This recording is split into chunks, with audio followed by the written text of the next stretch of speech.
Edwin C. Chapman, Doctor of Medicine. Has practiced in Washington, D.C. for 40 years, specializing in internal medicine and addiction medicine. United States House of Representatives Committee on Ways and Means hearing on substance use, suicide risk in the American health system, March 2, 2022. Testimony of Edwin C. Chapman. Chairman Neal, Ranking Member Brady, and Committee. Thank you for allowing me to participate in today's hearing. My name is Dr. Edwin C. Chapman, Sr.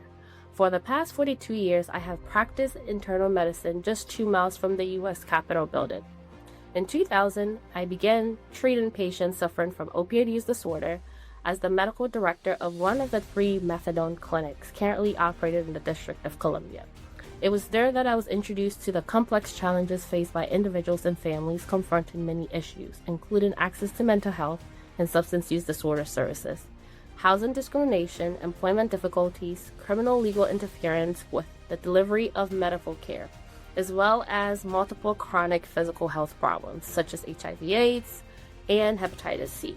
This unique, urban, disproportionately African American population generally began using opioids in the form of heroin, often having been introduced to it decades ago. As an internist, I was most struck by the needed services that these patients were not receiving, including psychiatric and psychological screenings, housing vouchers, and routine primary care preventive health services. That is a human principle that we can't escape if we're going to continue to be a democratic society. The numbers are there. The facts are there that universal health care is a necessity, and we can't rely on a for-profit healthcare system. We have to change the goal to good medical outcomes. Yeah, Dr. Chapman exemplifies what it means to rebuild the village. And today we will be discussing his impactful work. Please help me welcome the most amazing Dr. Chapman. Thank you. Welcome again to the Transformed Minds. This is the podcast where we're exploring the real-world intersection of mental health and addiction medicine. I have the privilege to look at some of your work and I look at things that you've done. You're showing how just taking a little step here and there can bring much improvement to people. Because we've talked about all these resources, but you also are managing a large group of people and showing how that management really helps and how that inaccessibility can also affect that. In your research, you can share a little bit about the use of buprenorphine and how it's helped with opioid use, when you were running the methadone clinic, the evidence in that, especially even in pregnancy, because sometimes people are a little bit afraid, especially when they're not well trained, to use certain medication in specific populations. Yeah, so we have 3 medications that are FDA approved for opioid treatment. 2 have been proven to reduce overdose deaths, and that's methadone and buprenorphine. Methadone is a full agonist. It does everything that morphine or heroin or fentanyl would do in terms of respiratory depression, getting high, etc.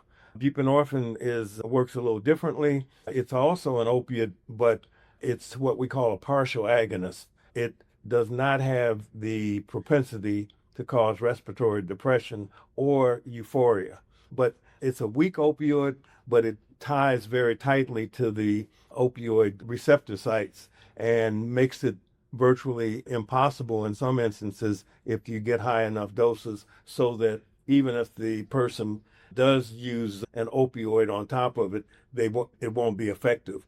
So my longest patient on buprenorphine is a gentleman who had been to every federal prison from the East Coast to the West Coast, starting in Washington, D.C. I got him in 2005. He was initially referred to another physician for a pilot program under the D.C. Superior Court, and the physician who they referred him to did not want to deal with those kind of patients, so they sent him to me. And he is now 77. I got him when he was 57. He's not been back to jail. He found out once we started treating him that he had hypertension and diabetes. We treated that. He had hepatitis C. He was cured from that. And then I found that he had really been trained as a public speaker while he was in the carceral system. And we began to give talks in the community together and actually went to New York City to CBS Studios and filmed a documentary. He introduced me to some of the people he grew up with who were in the community who had similar stories when they were young, robbing banks, selling drugs, etc., and told me that I should meet some of those folks who had survived all of these years. And we formed an organization called the Optimistic Gentlemen and Ladies. And then we formed another organization called Crews, Communities Respecting Everyone's Will to Survive. So the idea was to find peers in the community who were more likely to be able to go into the community with that trusting relationship and bring others into treatment just as they had received. Now, these are older gentlemen who were in their 60s and 70s, and I think we talked about that, connecting generations. This is how you do it. Some of the young people are more likely to, who've gotten in trouble, are more likely to respect someone who's been through that, been to jail, been on drugs, and now have recovered so that they don't make the same mistakes. So we're really trying to penetrate all the way to the roots of our community in this urban health initiative design. Yeah. And that's important. What I hear from everything you said is the highlight of it for me is the importance of lived experience, not just the doctor, the expertise, but also bringing in the people that have lived it and they've survived it and what that experience was like for them to be able to share it with other people that are going through it, through peer support and all of that. I know there are multiple in certain states, not almost every state, but certain states have the room to support or fund peer support programs.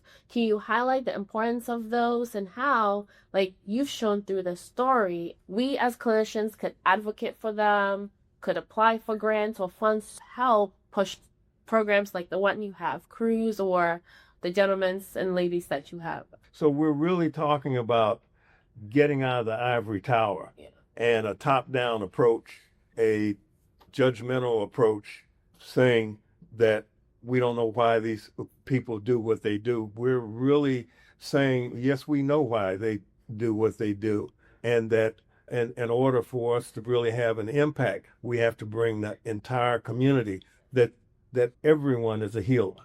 No matter where they are in station in life, we have to respect that person as having the ability to contribute. Yes. And that's the model. Everyone is equally important in this model of care.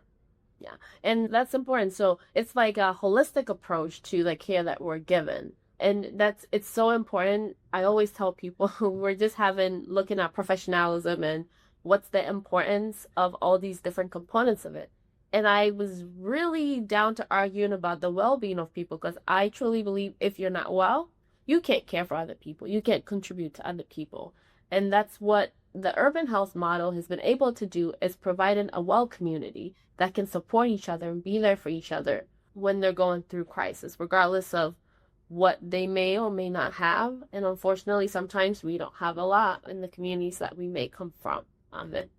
And one of the critical things is that peer who has recovered may be a grandmother or grandfather who can then be the caretaker during the day for children so that the parents can go to work.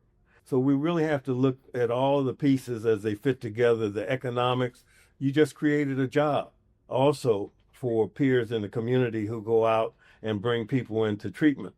One of the astounding studies that I just read was that buprenorphine and methadone per capita save $271,000 a year. Those are big numbers. One patient saving $271,000 because they went from drug use to no longer using drugs.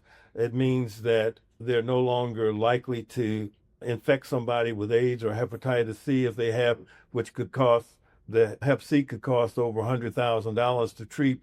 The AIDS you'd have to treat for a lifetime. The fact that they're now no longer doing what they had to do in the past to get drugs, they're less likely to go to jail. So when you add all that money together, all of those factors together, and then multiply it by 100, you're really talking about over $20 million just from treating 100 people. So we really have to reverse the way we think about who should get health care. The people that should get health care are the ones that need it the most. Yeah. And I think that's a good point, that amazing point you've made, and a good way to advocate. Because I feel like our system currently is very profit based. It's the money that they care about. So if you were to go to these individuals, the lawmakers, and be like, we can save this amount of money per person, that would be a good point to advocate and to get in more focus on that area. At least that's my hope, that because that's the focus we can use. There's an economic model that's called Porter's Five Forces. It was designed by a Harvard economist, Michael Porter. And it shows that you have all of these entities fighting for that money, and they're not always there for good outcomes.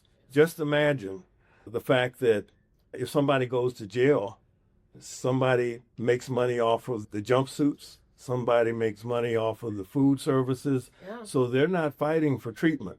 They're fighting against treatment, and they may spend their money lobbying politicians against medication-assisted treatment, for example, even though the science says that it works. They'll go the opposite way because that's how they make money. So we really have to be very careful about how we integrate and who we listen to, because they're there for profit, and everybody's looking at their pot of gold.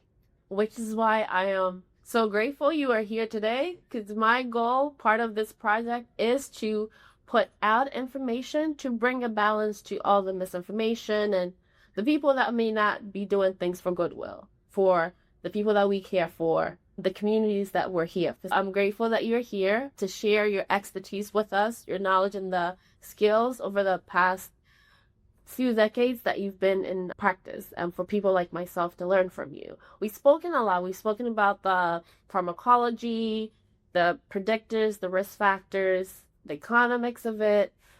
And I know there is the genetics part of it that sometimes may go missing, where people are more focused on the behavior part, and they're not looking at biologically what may happen when someone starts using the drug. It may have been a behavior they picked up, but there's always a why behind them. What are your thoughts on the genetics and the biologic aspect of substance use?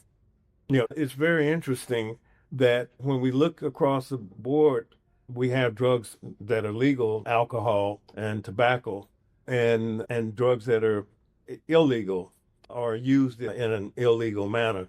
But when we see the fact that some people can do things recreationally and stop without any problem, we know that there's a genetic component, whereas somebody else may use the same substance and die immediately. We know that just from this overdose epidemic. I showed in my slides an 80-year-old who is on dialysis and overdosed and survived. And we know about teenagers and who've overdosed and died. So we know that there's there has to be a genetic component to that. We may not be able to pinpoint it at this point, but we're certainly on the right path exploring genetic profiles to see if we can determine in advance who might be susceptible. Codeine, for example, was taken out of children's cough syrup a number of years ago because they found that 20% of the children in this country would metabolize codeine to a more powerful metabolite and overdose. So we know that much about it. We also know from our studies with buprenorphine, with some of the injectables that have now been allocated in specific doses so that we don't have a one-size-fits-all approach. And we found that out with the fentanyl epidemic, that we had various doses that were previously capped. And then when fentanyl came along, the fact that some of our patients were able to survive fentanyl, but they also needed higher doses of buprenorphine. And we fought for 10 years and finally got the FDA to remove the cap and raise the dosing because of the fact that these patients were rapid or ultra rapid metabolizers. So we're on the right track. We're not there yet, but we're working on it and we're learning every day. Yeah, and that's the importance of the work and the research that you all have been able to do and we keep advocating for. Because sometimes people are like, why do you guys talk about research all the time? Because the research and the results, the data that you collect, can affect change. Like in your case with the buprenorphine, there was a cup in multiple different states as to how much dose you can get. And this is something that, and I got so happy because you said that. First thing I tell my patients when I start them on anything, I'm like, hey, there's not a one size fit all medication. We have to try it out and see what dose may work for you, what side effects may come, but this is what we know. And these are the common ones and these are the rare ones. We don't know what you're going to get. And it looks like with your research, you've been able to prove that with buprenorphine to get a policy to be changed.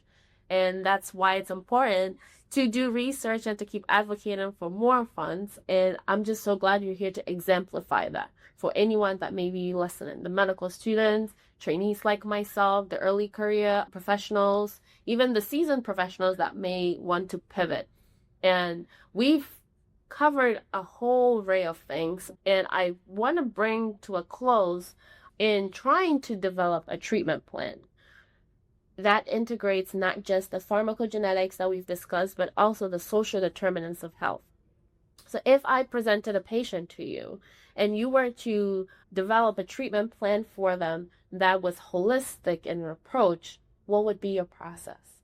So again, we would have to incorporate what we talked about, the social determinants of health, in an algorithm that included housing, food, family history, and those factors that right now really don't go into our coding system, so to speak.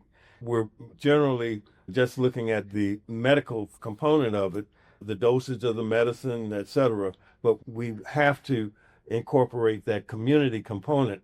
And that's, again, we're back to DEI, diversity, equity, and inclusion.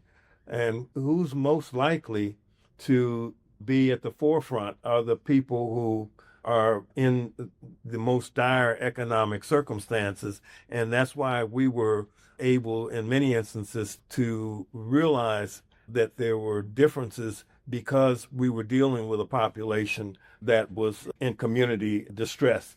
So those distressed communities really can be the spear, so to speak, in terms of helping other communities to really unpack this puzzle. But if we dismiss those communities and don't do the research in those communities, we lose for everybody. Yeah, and that's important. A quick summary of what Dr. Chapman just said. It's important to do a gap analysis of the community. What are their needs? What do you have to then go from there to the steps that you may take that would most benefit them? So you have to not just do the assessment, but also have a little bit of triage. You have to identify who are the most people in need at this time and what's the most beneficial thing for them. So that's very important. So looking forward, how do you see like opioid use disorder treatment evolving over the next decade? And so until we get universal health care, we're going to have a problem for all the reasons that we said, because when we don't treat this generation, we're generating the next generation of stress. And we know that this model can be applied not just to opioids or substance abuse, but to healthcare in general, to people who have, let's say, high blood pressure or diabetes. There's studies that show, again, if those individuals, just to give you an example, we have a society that's becoming increasingly isolated, particularly as you get older. In the District of Columbia, they said that about 12% of the population is isolated because of ageism. We need to develop a system to connect older people who may have a medical problem, a stroke or a heart attack, go into the hospital, And then when they come home, they just need a little community support. So we can build that network of support. Many people might call it a tribal approach. Some of us might call it an Afrocentric approach, but it's really about building or rebuilding the village. Yeah. And we have come to a close. That was such a perfect way for Dr. Chapman to close it. Yes, but this is all about rebuilding your village and talking about, he actually just gave me an idea. So if you're out there and you're listening, you're in a community that has isolated or is starting to have isolated elderly population, one of the things you can actually do is to create a volunteer program for young adults, youth, people that would like to volunteer to, even if it's 1 hour a day, hang out with an elderly person. And that can literally help them. So thank you so much for coming, Dr. Chapman. You're a great interviewer. Oh, thank you. I wanted to also make sure this was something that anyone that's listening, whether you are a healthcare professional, a physician, student, someone with lived experience, or even a family member, you're able to get something out of it. So I think this is the first time that I've ever done an interview that was so comprehensive so that people would actually be able to understand where they fit in